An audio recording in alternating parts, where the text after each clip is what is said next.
everyone to today's webinar brought to you by Help Systems and CPS Technology Solutions. Today we're talking about how to upgrade to IBM i 7.4. There's going to be many planning tips. There's going to be technology prerequisites we talk about. We're going to talk about post-installation requirements. And we have a great guest who brought this topic to us about a year ago and is here with us again this year. Through the webinar, we're going to do a few polling questions. We hope that you can participate in those polling questions. It always helps our guest speakers and helps us understand what you're interested in and what you're doing specifically with polling. This session is being recorded, so you can play it back live again. And after the session, we will email you a PDF of the slide deck that's been used today. So let's move on into our introduction slide here. If you can move to the next slide.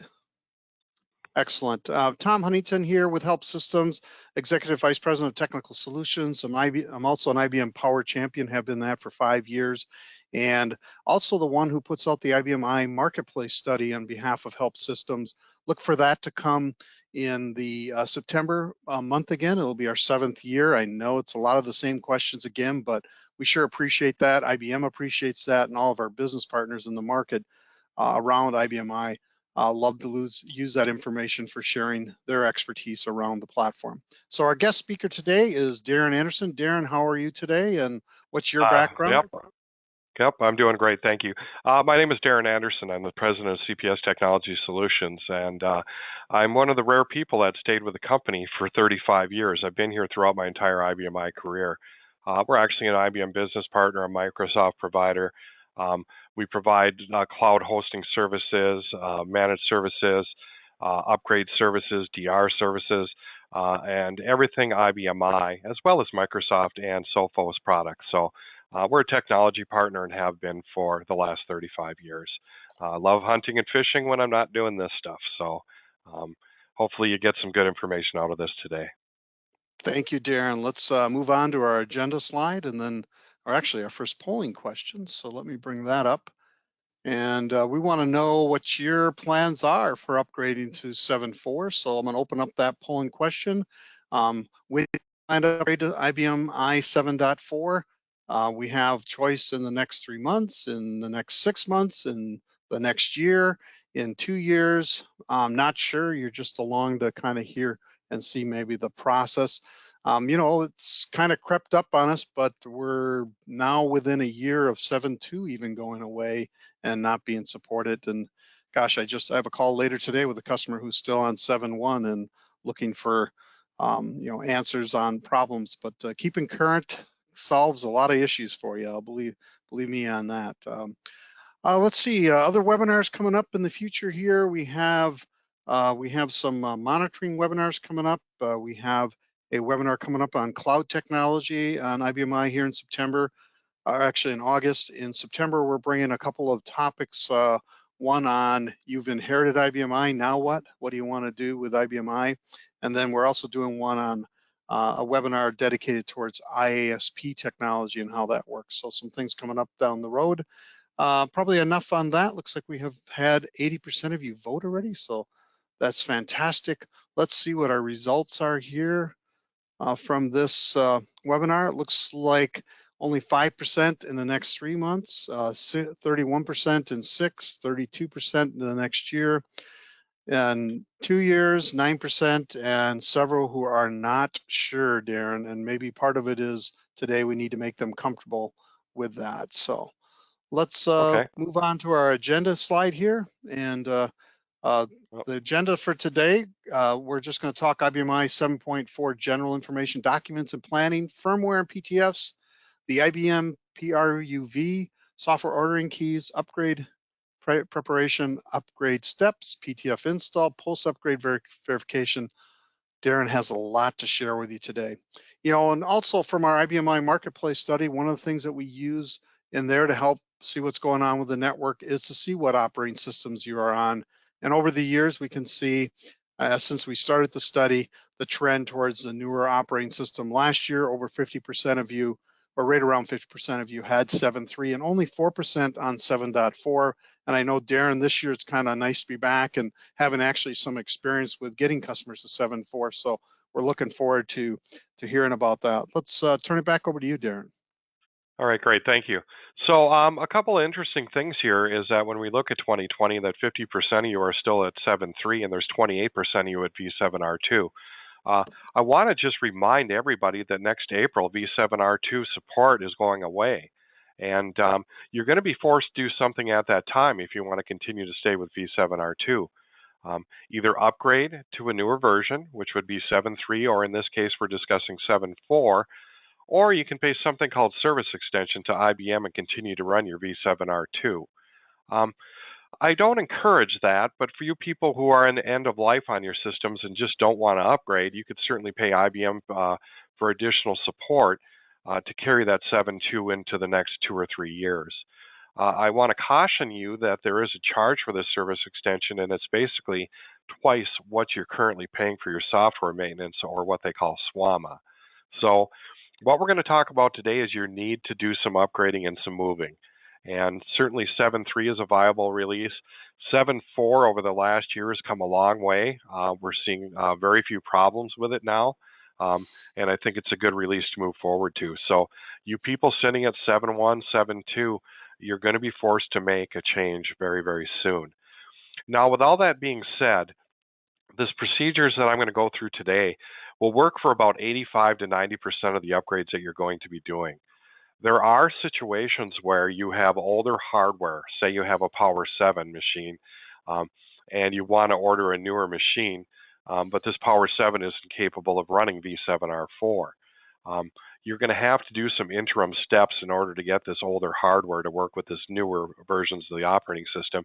And there are methods that we have for doing that. So there are situations where you'll be buying new hardware at the same time you'll be doing a version upgrade, and your old machine may not be able to support it. So these are the types of things that we help you with, not only just doing the upgrades, but help you with the planning and the migrations of the systems to get you to a better place. So with all that being said, 7.2 going away next April, service extension or upgrade. So this is just a roadmap sheet that talks about some of the releases for IBM here. You'll notice that 7.2 was announced in 2014, 2016 was 7.3, and last year, May of last year in June, they announced V7R4. So far, when we look at our next map, we see that IBM has release upgrades planned out for the next 7 years. IBM I is not going away, and for you people that think that this platform is just dying, you have to understand that this has been one of the most reliable machines out there, and IBM does have a future for it. So you can plan out going all the way into 2030 for things going on and well beyond that date. So something I wanted to show you here is that the IBM V7R2 end of life is in 2021. At that time, it'll go under the service extension. V7R3 is good through 2023. At that time, it'll go into service extension. And V7R4 is good out to 2026 at least for a valid release. So this machine is going to be available. We don't know if we're going to see 7.5 or 8.1 for our next release, but that'll be our next release that's coming. So be aware we'll have another. You know, Darren, and one of the things that I've been told is that you will see an OS level at least bare minimum every 3 years from the executives at IBM. Yep, and that is true. And as you look at the history there, you are seeing those released every 3 years. So thank you, Tom. So a couple of things about the 7.4 is that you do have to be running a Power 8 or a Power 9, which are the two available systems right now, or current systems.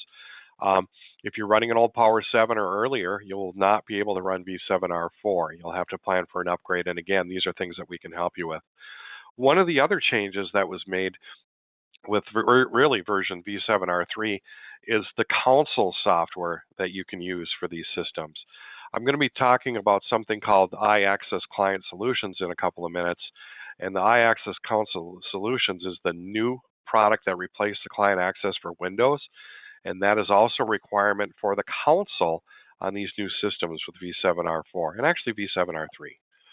Okay, so this upgrade planning, we're going to go through a lot of stuff today, and we're going to have to go through some of it quickly. Um, uh, this basically just starts out with the steps that you need to do. The first thing you should do is reach out to your software provider and make sure that they're ready for V7R4. Last May, June of last year, a lot of providers said we're not ready for 7.4. What we're hearing from all the providers now is that, hey, we're ready for 7.4. 7.4 is good to go. But you always want to check with that provider and make sure that their software is ready for 7.4. At the same time, you want to request any application keys for that also. A lot of software has keys that are related to releases, serial numbers, LPAR numbers, processors. You want to make sure you have all that. We're going to touch on this memo to users document today, as well as some other documentation that's available. It's going to talk about, the minimum load source that's required for these things, and minimum firmwares, and changes to the version and release that may impact your applications and programs. So I'm going to take you through today how to find out some of this background of these things. I include a planning and checklist that's both available through IBM, and I've got just a down and dirty one during this presentation. So we'll give you some stuff to, hey, did I do this stuff. I got to tell you, Google is your friend when it comes to searches for IBM I. There's vast databases and shares and groups out there with IBM I. You can Google anything about IBM I and you're going to find it. So it's very, very helpful. We're going to talk about installing, upgrading, deleting some IBM I stuff. We'll talk about why to and why not to. We're going to talk about IIX Client Solutions, or HMC, as a council. We're going to talk about something called PRUV. It's a pre-upgrade verification tool, which takes you through checking whether or not your system is ready to upgrade to a newer release. I should also add at this time that these tools and these things are available for release upgrades to all releases, whether it's a 7.1, 7.2, 7.3, 7.4. We're going to talk about a little bit about firmware and HMC updates. We're going to make sure that you have some complete system saves. We're going to talk about image catalogs today and creating those. From my last presentation, I never touched on creating image catalogs. We're going to touch on it just briefly today. I've had more questions about it than I thought. We'll talk about preparing for install. We'll be accepting some agreements, allocating some LIC. We'll be verifying some image catalogs today. We'll be permanently applying some PTFs as needed. We'll be doing some final saves. We're going to begin the upgrade and verify the upgrade. So these are all steps that we're going to do today as we get into this particular presentation. The last thing we'll do is apply PTFs, verify the PTFs, update some license keys, and perform a final save. Something that's missing from this slide that I noticed this morning is that, hey, it's very good to test things after you do this upgrade also. So obviously, I think that's kind of comes up for itself there. All right. So I mentioned IIX. Yeah, exactly. And so that's important. So IIX Client Solutions, I mentioned this earlier for you, and this is just a slide of what the basic IBM IIX Client Solutions looks like. This is a replacement for the Client Access software. And there's a couple of nuances with this new IIX Client Solutions that you should be aware of. First of all, it does contain all the functions of the old Client Access. So you'll notice that there's a data transfer and an emulator, and there's something called the Integrated File System for browsing that. Navigator for I we'll look at real quick in just a few minutes. There's a SSH terminal. There's printer output, the schemas, SQL scripts, and then as we go down farther, there's 5250 console, which gives you that console function I talked about. There's a virtual control panel, and then there's some HMC interfaces for those of you using the hardware management console. So here's the deal with this. If you're running the old Client Access product, first of all, it will not work as a console on the Power 8s, Power 9, 7.3, or 7.4. Okay, you'll get an error right off the bat, and you have to go ahead and use IIX Client Solutions. The other thing is that IBM no longer supports IBM Access for Windows. And if you call with problems, they'll give you a couple of maybe service packs, but they're not going to help you, and they're going to come right out and tell you that it's not supported anymore. So for those of you still running the old Client Access out there, the good news is this. It does continue to work with V7R4 for your client desktops. Okay, so those of you who are still running it and it works fine, it will continue to work with 7.4. But if you have problems with it, IBM is going to say you need to upgrade to IIX Client Solutions, and then we will help you. Okay? IIX Client Solutions has a data transfer function in it, and it also has an iNavigator function.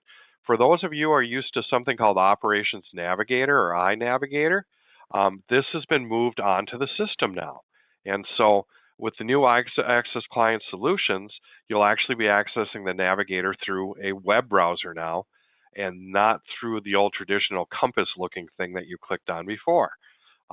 This is just a login screen of the iNavigator for IBM I, and this right here is just a sample of the screen.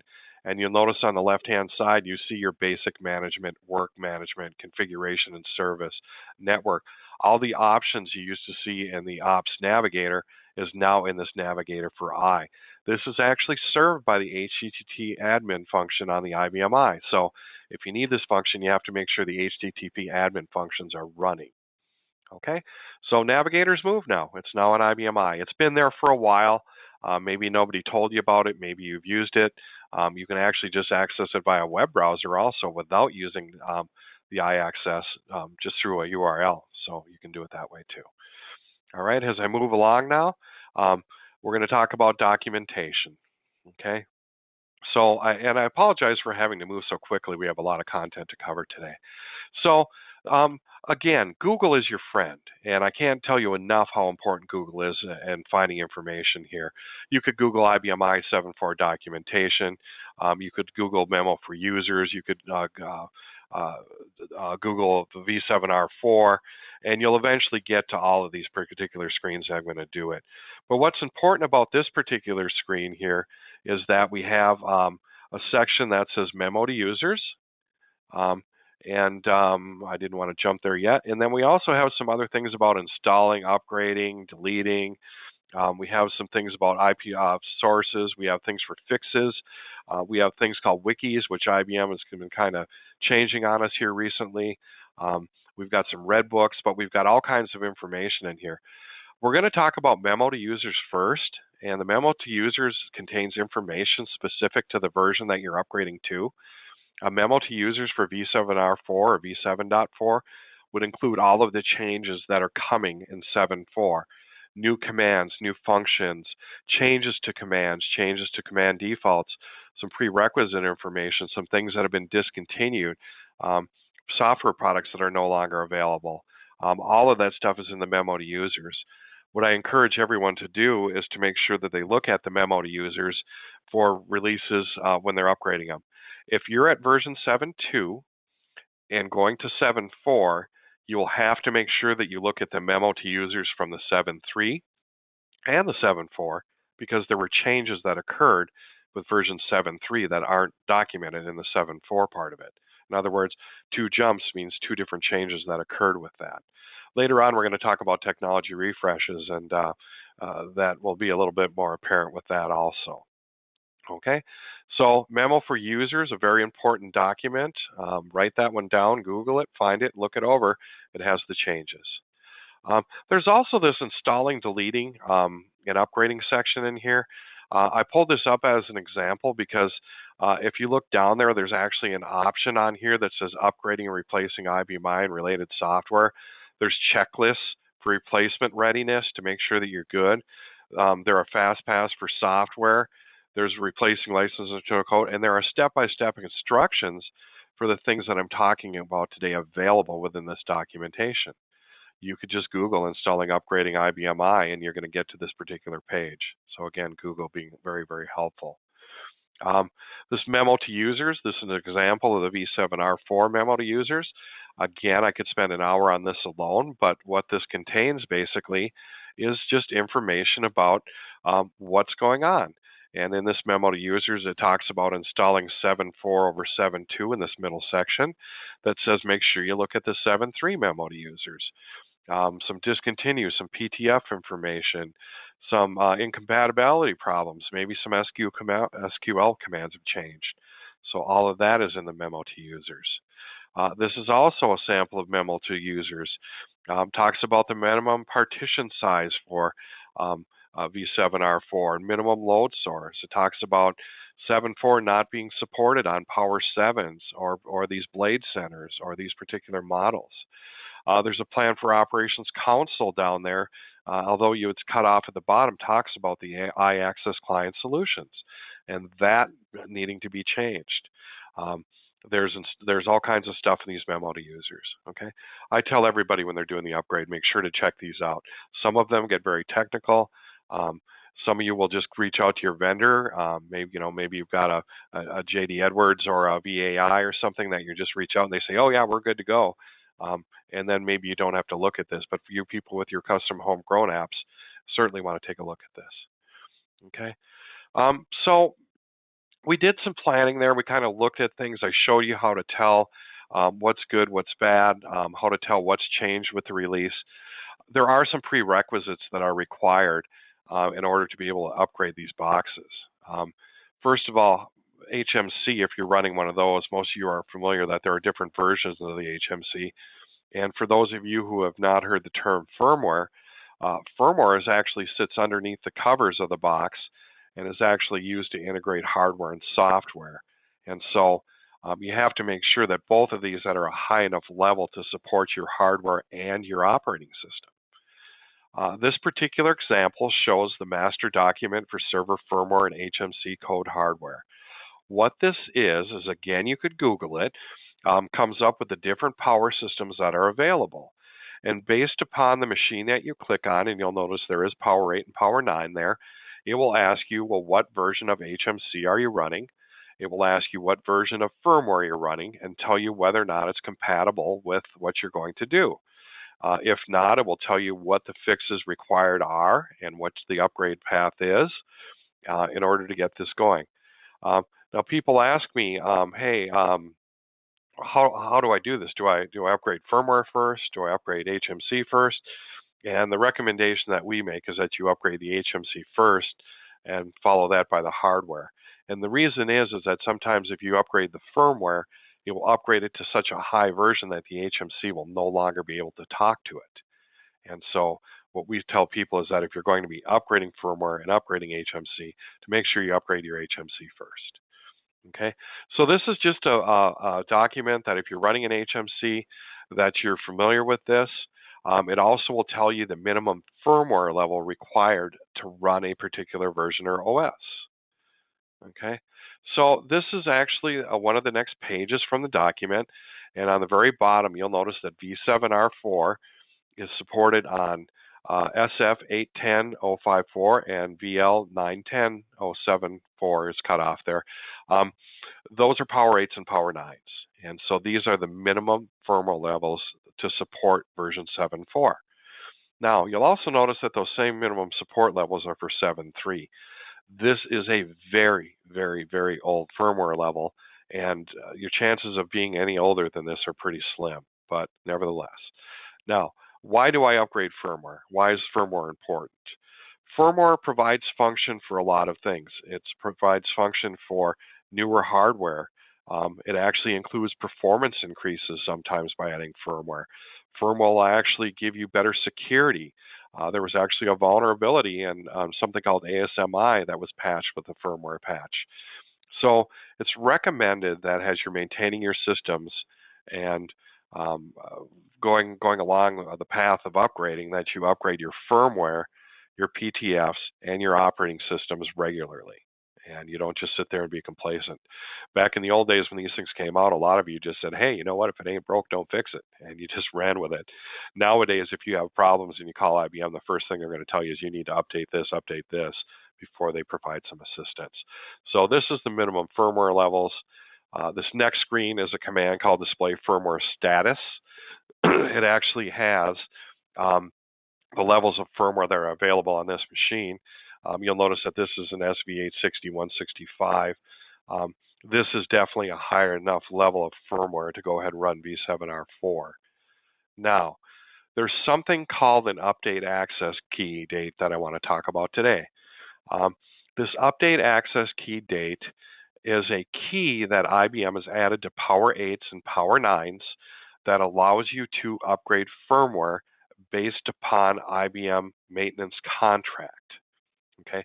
In other words, If you have IBM maintenance, you can get this key, which will allow you to update firmware.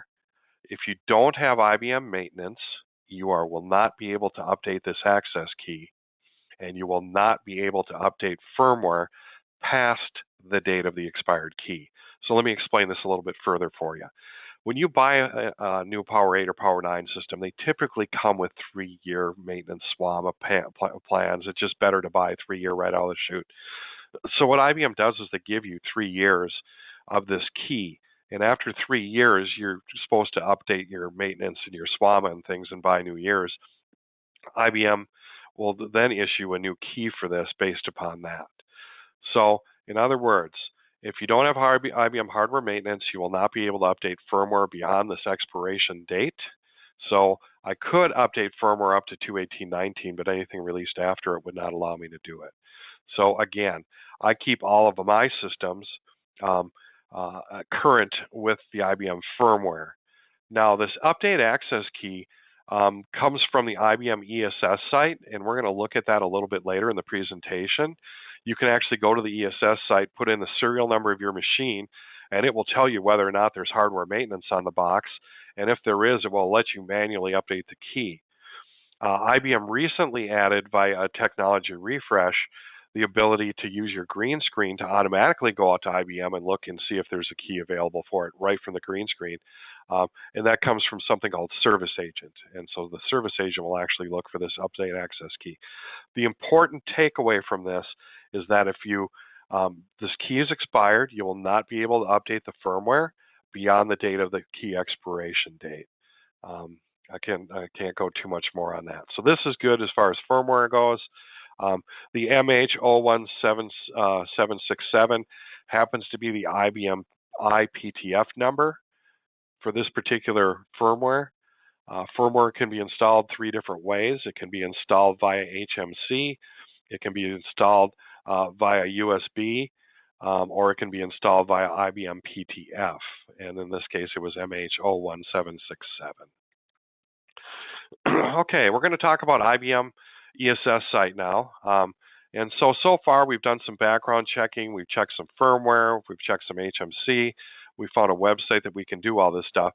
This is the ES Site, and this is the site that IBM delivers license keys, update access keys, software downloads, where we can order software upgrades. Very, very helpful site. The trick to this ES Site is that you have to have your machine registered to yourself and your customer number registered to yourself in order to be able to see your machine. So if you just jump into this ES Site with a login and have never registered your serial number of your machine, you won't see any of this stuff in here. Okay, so there's a couple different ways to register your machine. One of them is to call the key center itself and provide the information to them. A second way is through your business partner. And the third way really is there's some paperwork that comes when you buy a machine or get a version upgrade that contains something called an order number and a customer number, and that will allow you to register yourself also. So a few different ways to register yourself. Okay, so the ES Site, this is the main page for it. The URL is basically www.ibm.com/servers/eserver/ESS, or Google IBM ESS. Okay, so what this brings me to is my entitled software, and you'll notice in the left-hand pane there are software updates, there are software downloads. I'm going to skip the next one. There are IBM i software keys, and these are some of the things that are here. So software updates will allow you to order an update for your software. Software downloads is just what it is, being able to download the software from IBM, and the software keys section will give you that. This next page also has something called My Entitled Hardware. And under My Entitled Hardware is where you would request that upgrade access key. And by choosing on My Entitled Hardware, it'll say, what do you want to do? And you say, update my access key, put in a serial number, hit enter, it generates a new key for you. Or it comes up with a big red box on the top that says, hey, you don't have IBM hardware maintenance. Okay, so what we're going to do is update our software first here. And so what I'm showing you with these slides is how to order the IBM I software. It can either be ordered by you directly through the ESS site, or it can be ordered from your IBM business partner, whichever you prefer. And as business partners, we're happy to do it for you. So in this case, I'm going to pick my customer number, my machine serial number. The next thing it's going to do is come up with an entitled software updates. Either A, it's going to come up with this screen, or B, it's going to come up with a big red box that says, hey, you don't have software maintenance on your box. Contact your IBM business partner for help. In this particular case, I do have SWAM on this box, and the first thing it says down here is entitled software updates, current OS level. And so IBM records think that this machine is at V7R3 for its records, and then it gives me an option to upgrade to a new level, which is V7R4. Okay. So I pick the V7R4. This gives me a list or a grouping of what it's going to update for me. I press continue, and now that I continue, I get some legal stuff that says I agree to IBM on this, and then it comes up to a software update screen. Now, I need to bring this up just real quick with you. There are a couple of options here. It says I want to download the order now. In other words, I want to download the software for V7R4 now. I want to download it later, which I can always go back in under the software download sections on the left-hand side here and download it later. Or I want to receive the order on physical shipment. IBM has recently discontinued the I want to receive the order on physical shipment at this ESS site. In other words, this option does not appear anymore. And maybe they put it back in the last few days, I don't know, but it has not been in there over the last few weeks.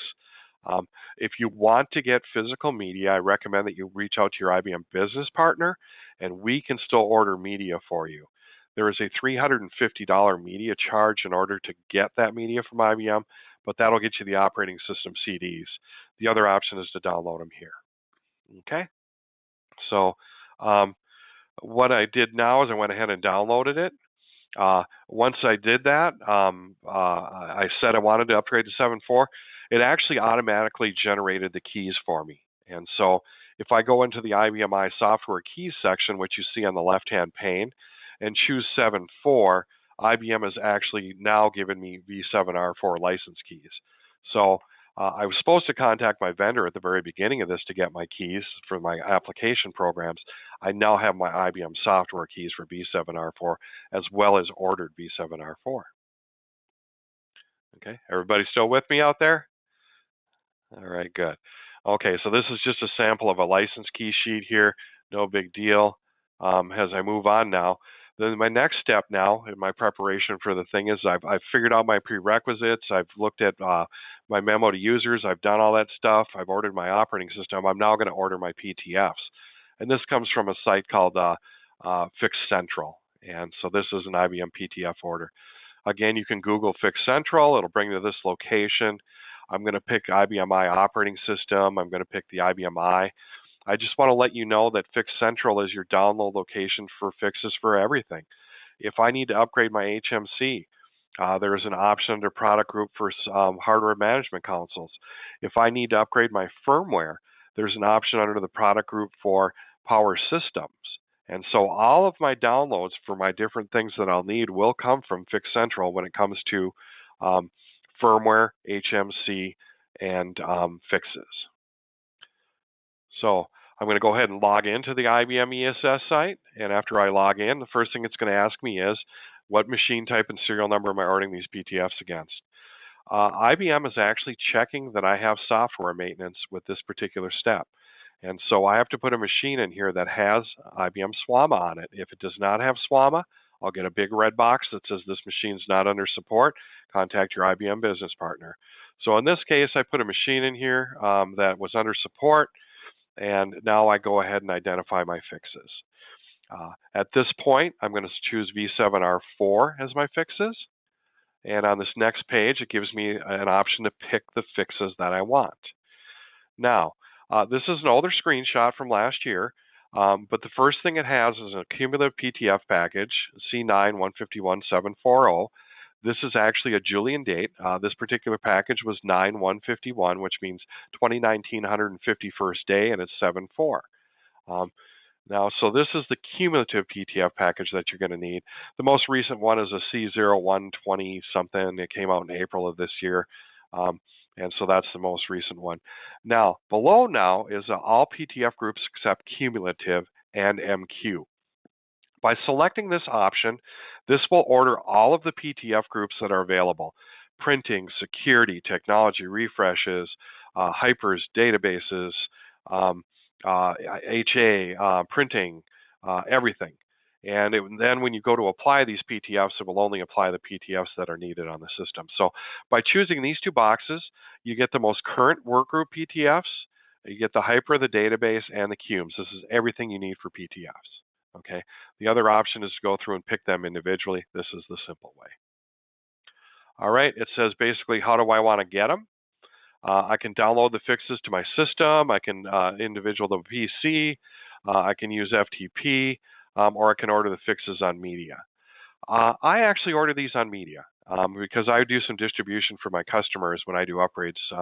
When I do upgrades for you guys, I'm going to send you some distribution stuff that has all the image catalogs and has everything I need to do it. And I'll ask you to go ahead and put that in for me, and we'll restore all the media for you. So we do distribution that way. The bottom line, though, is that there's an option to download fixes directly to your system. This is not a good option for downloading QUMs and group PTFs and everything. What it does is it downloads these PTFs as individual save files to QGPL. What happens is you'll end up with 10,000 save files in your QGPL, and it will grow to a huge amount of objects, and your backups will take forever, and it's not a good way to do it. If you need 5, 10, 50, 100 PTFs, downloading them directly to your system is pretty sweet, and then doing a cleanup of those objects afterwards, those save files, certainly works out better.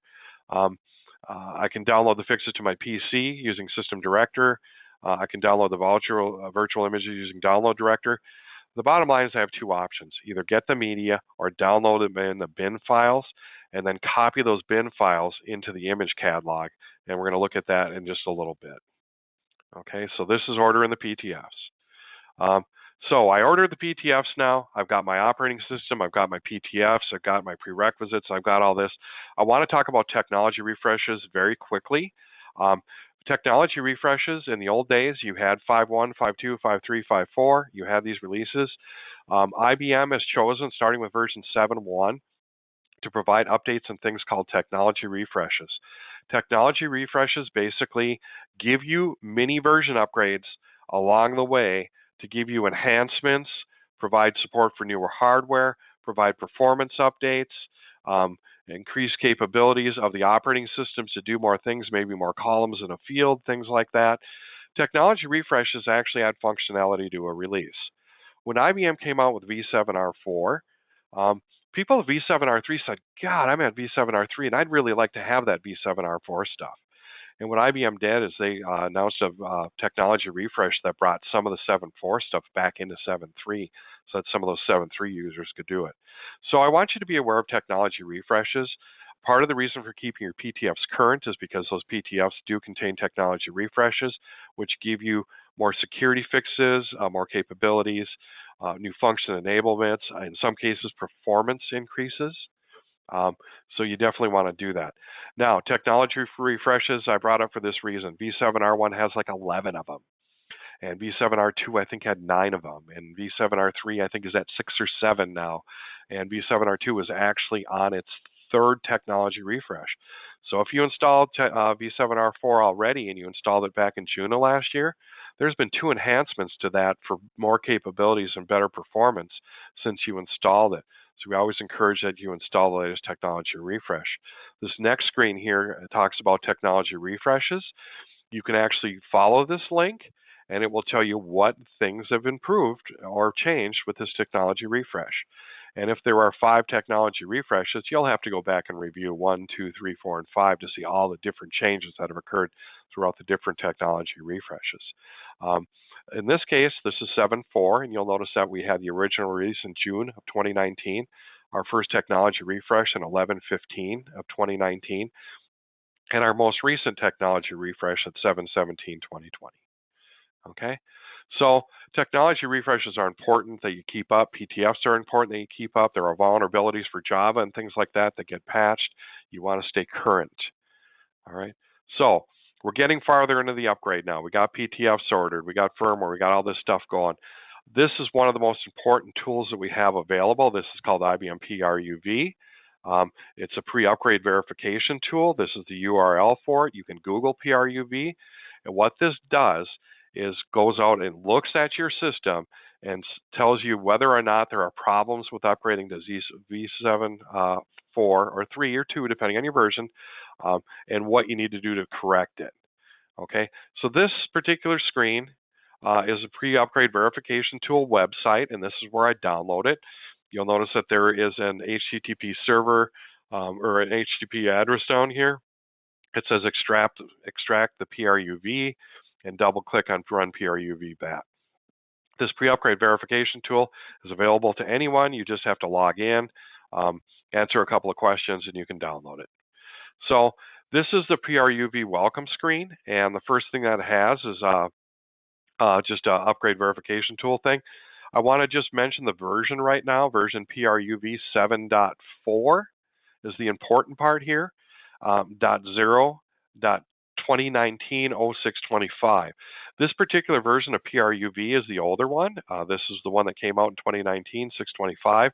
There is a newer version of PRUV. It's 7.4.0, 2020, and I forget the number, but it came out in April of this year. So if you are trying to run PRUV and you have a 7.3 PRUV, obviously that will not work. PRUV is updated to make sure it knows and is aware of the latest PTFs and things like that. So some legal stuff here that says, I promise I'm going to use this in the right way. And the next screen right here is the first screen of the PRUV. So what this does is says, check the system for an upgrade. I'm going to go out and look at these things, see if I've satisfied my prerequisites. I've done my planning. I've done my stuff. I'm going to do a single system. If I had multiple LPARs, I could run multiple at the same time. I'm going to go ahead and continue an IP address, and I'm going to connect. And it goes out in the system, and it sees what current release is on that box. In this case, it's V7R2 is the current. In the dropdown, I picked V7R4 to be the upgrade method, and virtual media install. I'm going to install this from image catalogs. Okay. Now, there's options that I can do. I can run only high priority items. These are the items that I absolutely have to make sure are fixed before the upgrade will go through. I could run all checks, which goes through and checks for permanently applying PTFs and duplicate files in a library and performance data has been collected, all this stuff. The most important ones are the high priorities. Okay, I could run all checks. It'll also, check these other things, including firmware and hardware model and all these other things that are available. But I'm going to go ahead and run them. So I'm going to run the checks. I'm going to hit next. It's completed the checks, and now it's given me a status report where I have a couple of failed items, and I have an attention, and then I have some ones for informational stuff. Okay, so the criticals you have to fix for sure are the reds. The yellows are the ones that say, you know what, you might want to look at this. And the blues are just informational stuff that may or may not affect your upgrade. Usually they're just informational. So I'm going to go ahead and check the results of this. And the first error that I had was the allocate lick space. It says the allocate lick space will determine if the system currently has enough lick space.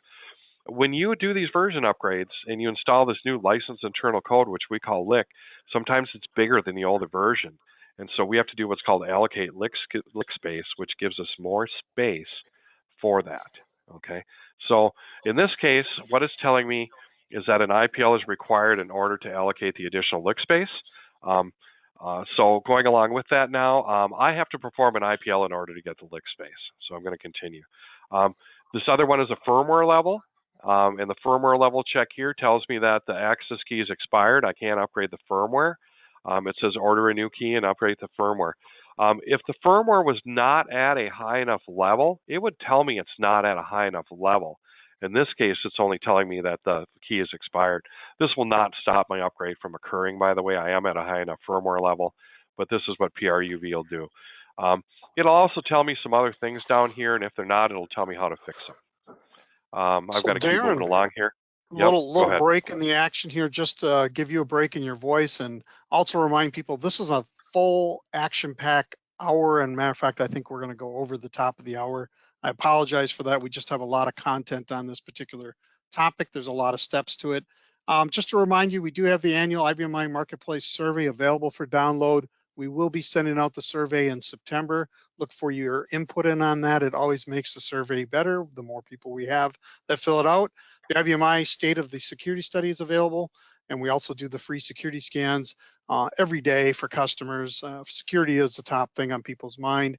And then also, if you're looking to just hear more about help systems and what's going on, I encourage you to take advantage of our free technology updates. We probably do a couple of those a day with customers from all over the globe, explaining what's new, particularly with IBMI and of course other platforms that we service. You can go ahead to the next slide. The next slide talks about CPS and an offer that you guys have. And Darren, what's that? Basically, right now, for people who want to sign up for us to do their upgrades, we're offering a discount if signed through August 31st. It's basically a $1,000 discount on the cost of the upgrade for us to do your V7 R2s, 3s, 4s, whatever it is. We assist you with the planning and actually do the upgrade for you. So we're just offering a special right now on that. You can reach out to our website. And by the way, check our website out for the other things that we do, managed services, cloud services, hosting, DR, all that stuff. So check it out. Awesome. And then we're on to our next polling question, just how can help systems help you? And then of course, if you're interested in the upgrades too, we don't do those ourselves. We will send them over to Darren. I want more information on capacity planning and monitoring. We do help people as you're upgrading your operating system. You might be upgrading your hardware. We can help you size and get the right technology. We certainly are helping customers today, even with the newer NVMe storage, and something you should look at for sure. That's been out now since April. Data access BI, we help people with that. We also help customers with HA and DR concerns. If you don't know, Help Systems has Robot HA, and we also work on Power HA for IBM. We can help you with either or both, depending upon what your needs are. Darren's group can help you with IBMI upgrades, and of course, we do the free security scan. So hopefully you'll have just a moment to answer that question here. Darren, let's see here. I know we're going to go a little long here. Are you okay going over top of the hour? Yeah, we're gonna pound through it because a Oh, lot you of these are. Oh, screenshots okay. coming.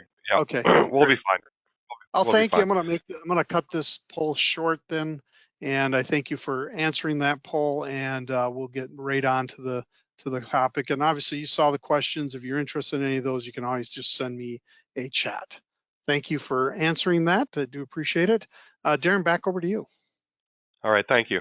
Yeah, there's a lot of information to cover. So this next step now, we're going to talk about actually doing the upgrade. A lot of screenshots, but we can go through it rather quickly. So a couple of things, some system values just to talk about real quick. The allow object restore system value. Sometimes we see that some of the old 38 programmers in particular, but we see this change, so we have to make sure that the all allow object stuff is set to all. Occasionally we see this change to all PTF. This is one that catches people occasionally, so check this all object to restore. The other thing is the message queues. There are all kinds of message queues and system values. You want to make sure that it's sent to print wrap rather than wrap.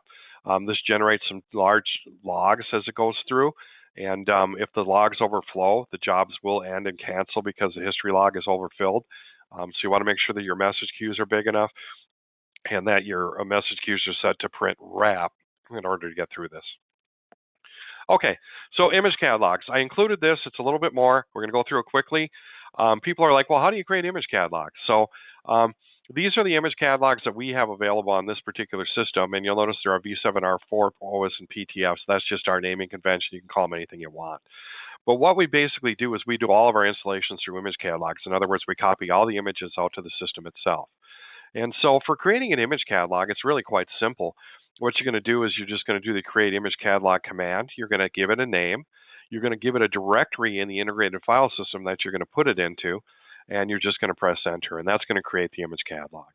Okay? There's a command called add image catalog entry, and what that does is that takes those DVDs and puts them into that image catalog if that's the way that you did it. Now, if you chose to download the information, you would have downloaded those to a PC. You would map a drive or create a file share in the integrated file system, and you would copy those images into the image catalog directory itself. So two pieces of an image catalog, one is the object, the other is the file, is the directory. So in this case, I'm adding images via DVD directly into my image catalog. I could have just as easily just mapped a drive and copied them over that way. Okay, so now this is what the contents of an image catalog looks like once I've populated it. There's a v7r4 OS here. This is the directory that it's in, and these are all of the images that I copied into this particular catalog. Now, you also need something called the virtual optical drive in order to use this, and what we do is we create a virtual optical, OPT VRT01, and that will give us the virtual optical to access the image catalogs. Okay, so now, once I have the image catalogs created, loaded, I'll go ahead and load the image catalog, and you'll notice now that this image catalog is ready and loaded to this device. And the last thing now that I need to do is go through some prepare for install stuff. So image catalogs are ready, software is already PTs, everything's ready to go. I've created my image catalogs for PTFs as well as OS. The last step now is to prepare for install. I have to build a list of install software. So I'm going to go ahead and I'm going to do a Go License Program, option 5 from the previous screen. I'm going to use this work with license programs from target release. I'm going to go ahead and tell it I'm going to do it from distribution media. The distribution media I'm going to use is the optical, and the target release is v7r4. What this is going to do is create a list of software that's going to be upgraded for v7r4, and it's also going to tell me about the additional storage that's required for this.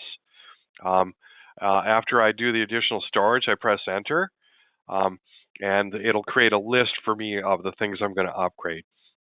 The next thing is work with license programs to delete. I'm going to touch on this very quickly. There are some products that aren't upgraded with every release. In other words, advanced function printing was a product that was discontinued in v7r3. It actually still works in v7r3 and actually still works in v7r4. These are older licensed programs that typically are no longer either supported or upgradable. IBM says you can delete them. I never delete them simply because a lot of times they still work in a newer release. You can ask me questions about that later on if necessary. All right, so I don't delete them. Okay, work with software agreements is the next step. I have to go in this work with software agreements and accept all of these agreements via the green screen. And so I'm just going to put a 5 in front of each one of these. And after I put a 5 in front of them, I'm going to do an F15, which you see on the bottom of the screen here, to accept the agreements.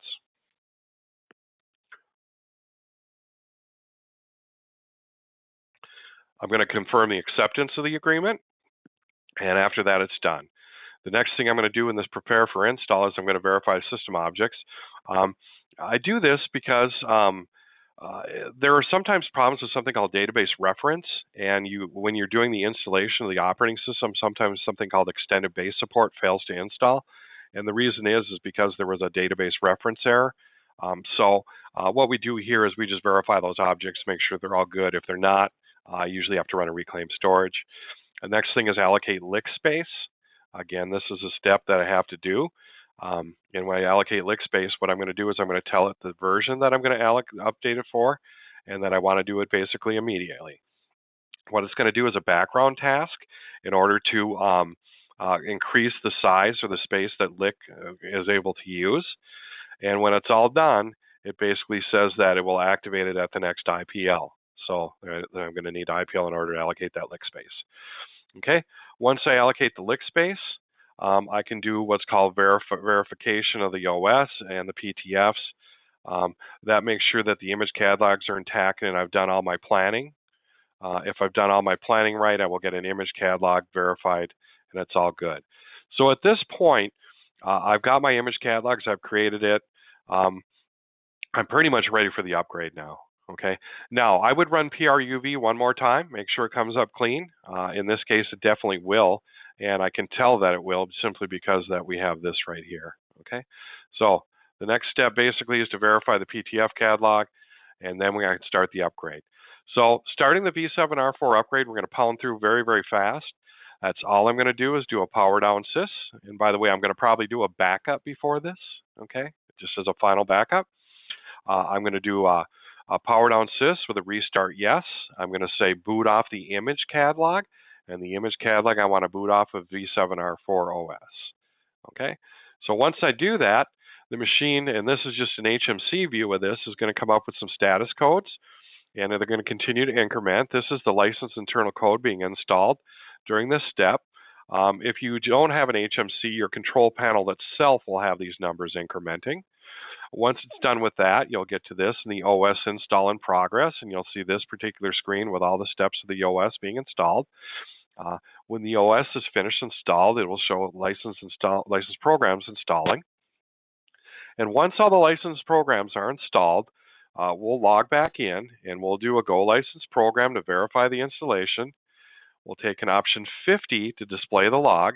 And what I'm looking for here is that the license program installation completed successfully on the bottom. Okay, so that tells me that my OS update is probably good. I'm going to check some logs, make sure everything went good. The other thing I'm going to check is I'm going to do a Go License Program option 10, and I'm going to be looking for my products to be at V7R4 here. Now, there are products that do not get upgraded with every release, and so you may see something that still says 7.2 or 7.3. It's probably because that one does not have a 7.4 equivalent, okay? And so it just uses the older release. There are license programs like that, okay? So I'm going to go ahead and load the PTF image catalog at this time. I'm going to go ahead and do a Go PTF, option 8. I'm going to put in the name of the virtual. I'm going to tell it to IPL. I'm going to press enter. It's going to load the PTFs. It's going to apply the PTFs. And when the PTF's all done, I'm going to do a Go PTF, take an option 12, and it's going to show me the status of my PTF load. And so you'll notice that all these say installed or related group. We don't want to see anything that says error or not installed. Okay, so this was a good, successful PTF load. When a PTF load is complete, it will actually run some background tasks for up to 30 minutes. So just because your PTF screen came back and you looked at this, you're going to notice that there are some background jobs that are running. In this case, let me go back up, is this default job called Remove Directory. This is actually a PTF job that is running in the background after the load completed. You'll also notice that your HTTP server jobs are probably using a lot of processor. There's actually PTFs being applied to that also. Okay, you'll also notice something called an INZ sys runs.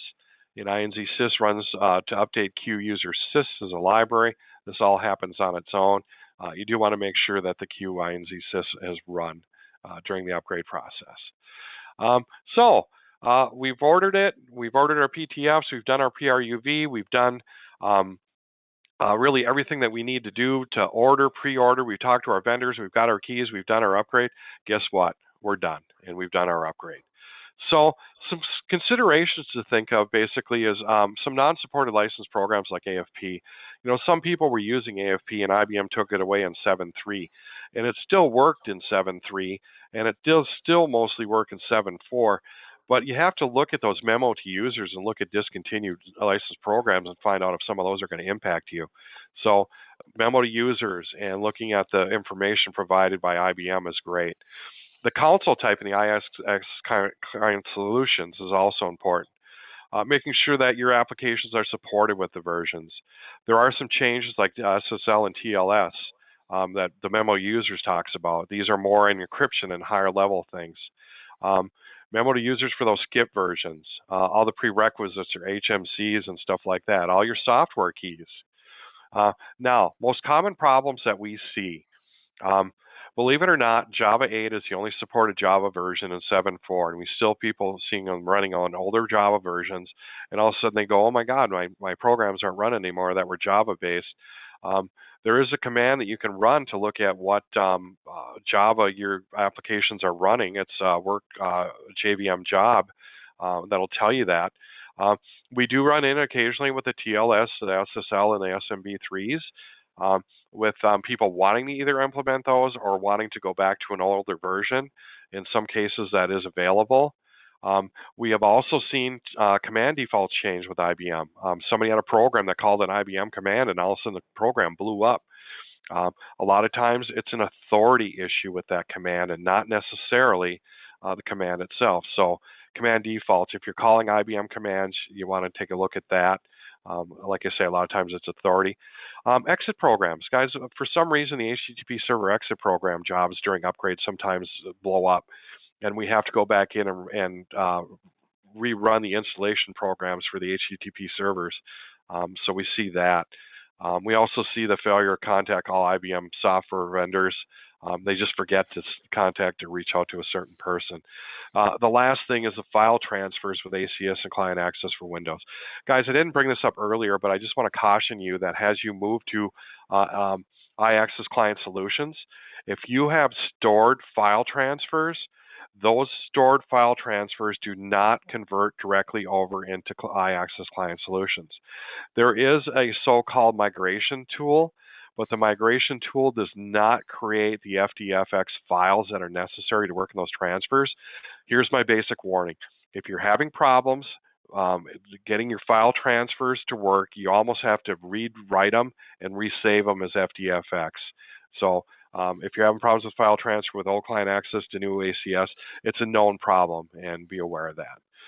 With all that being said, Tom, I turn it over to you.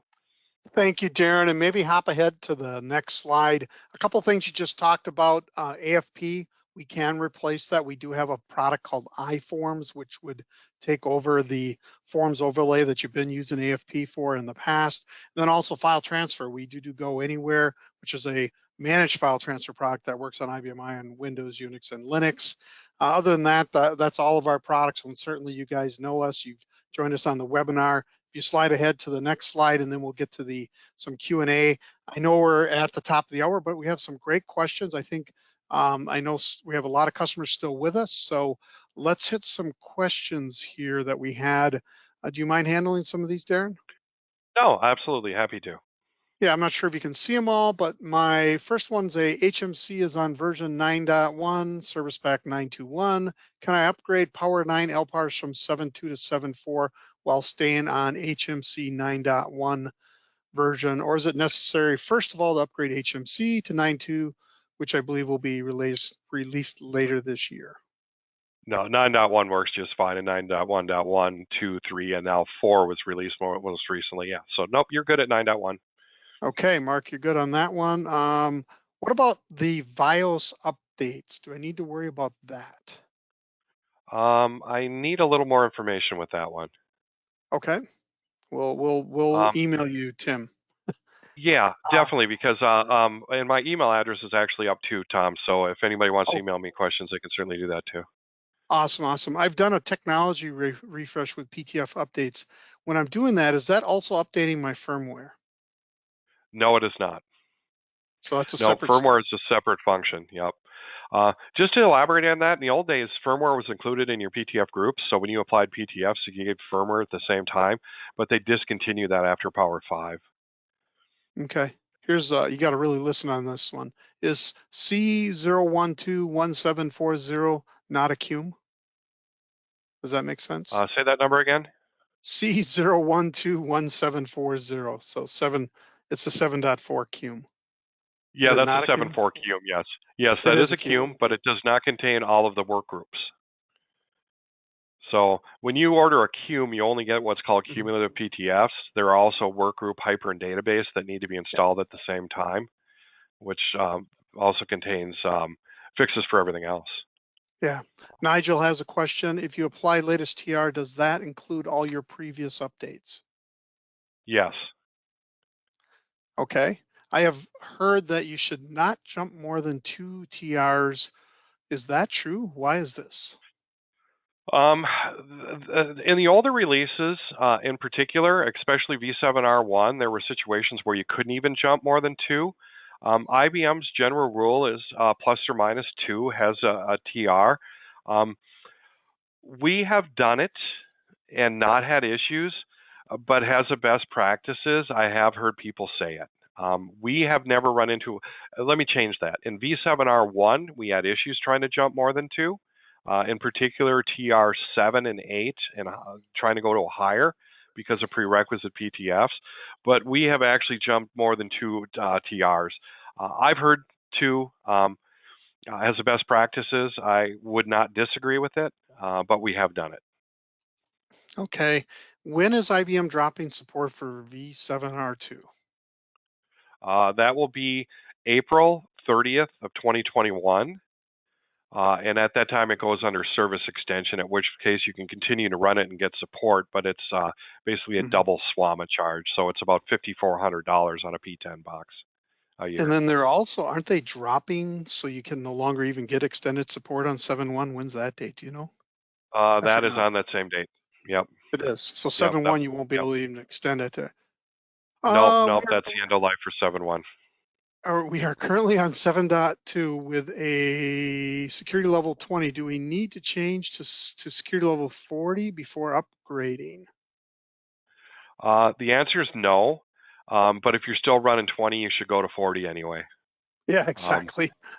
yeah, so and definitely that's something that Tom and the Help Systems group can help you through. Give us a call. Let's talk about it. Yeah. Yeah, yeah, because no, you don't have to, but yes, you should. I think in that one there, can't you just type in any profile? I don't know. It's very simple. You can get onto the system quite easily. You're not very secure is really the ultimate outcome there, Chris. Do we need to delete duplicate files in library? I think there was some confusion. You had a line that said it'll check in the process to see if there's Right. any duplicate library or files within libraries, but those are the IBM libraries, right? Yeah. So the question I believe revolves around duplicate objects in Q user sys, and during upgrades and things, you get duplicate objects in Q user sys. In the past, that would absolutely blow up an upgrade, and so the answer was yes, you had to fix them in the older releases. We And have found. don't let this apply to your application libraries. You certainly can have duplicate objects in all of your different application libraries. And I think that that's where maybe he was going with that question. Okay, yeah. So duplicate object in Q user sys is called out in the PRUV and technically should be fixed. It's a long process. You're going to be looking at a few hours to figure out which one's the current one and delete and rename and stuff. Duplicate objects in Q user sys normally are not good. Now, with that being said, we have successfully done upgrades with duplicate objects and not had issues, but IBM's best practices says yes, clean them up. Right. We have a lot more questions, and I think I'll only take maybe two more. How do I order V7R2 technology refresh? V7R2 technology refresh is ordered from Fix Central. And basically, you just go into Fix Central, pick V7R2, and then one of the group PTFs will be the technology refresh. When I download the software from ESS, can I send it to a PC and send it via FTP to iSeries like PTF? Yes, absolutely. Okay. Yep. I know we have more questions. Oh, go ahead. Sure. Yeah, one of the things that I usually do rather than use an FTP is that, they're somewhat big, but they're on a local network. So I just create a file share and copy and paste. Actually, here's one that's worth talking about. What do I need to do to migrate from version 6.1? Call me. Give Darren a You know call and what? let him do that. Okay, there's a couple things you can do quickly. Obviously, if you're very familiar with your applications, it may be a situation where you only save your applications, your data, and move those directly to a higher level LPAR. Unfortunately, there is no direct path to go from 6.1 to 7.4 without going to 7.2 as an interim release. So in other words, it's a double upgrade. IBM creates some problems with something called QGPL and QUserSys and QSys with trying to make more than two jumps. And so it's either two jumps or just take your applications, do a save restore to a higher release. That's really your two options. And by asking that question, you got the biggest wow of the day. Somebody said, wow, somebody's on 6.1. Believe it or not, there are people on 5.4 and 5.3 out there. Scary enough. Us in our hosting environment, because we do provide cloud services, have people as low as 5.3 and a number at 5.4, quite a few at 5.4, and so they're just on old stuff that they didn't pay for support, and or it's custom code, or it's doing what they need it to do and don't need any updates. There's a lot of different reasons. And then there's archive. We need it out there for 7 years. So think about it. How old is 7.1? 10 years old already. A decade. Yeah, I know. Yeah. Wow. my 27-year-old was 17 at 10. I mean, what a change in life, right? Well, Um, well, Tom, Darren, when I got into this business, I had a full head of hair and I was thin, so things are a little different now. nothing's changed, right? Hey, Darren, I want to thank you again on behalf of Health Systems for sharing your expertise. This has been a great session. I know that a lot of customers got a lot of value based on the questions. I'll keep the chat, the Q&A, and I'll send it over to you. So if you want, you can answer directly to these people. And again, thank you as customers for joining us today. Without you, we wouldn't have a webinar. So we do need customers. So thank you so much. And everybody have a great rest of August, and we'll talk to you soon.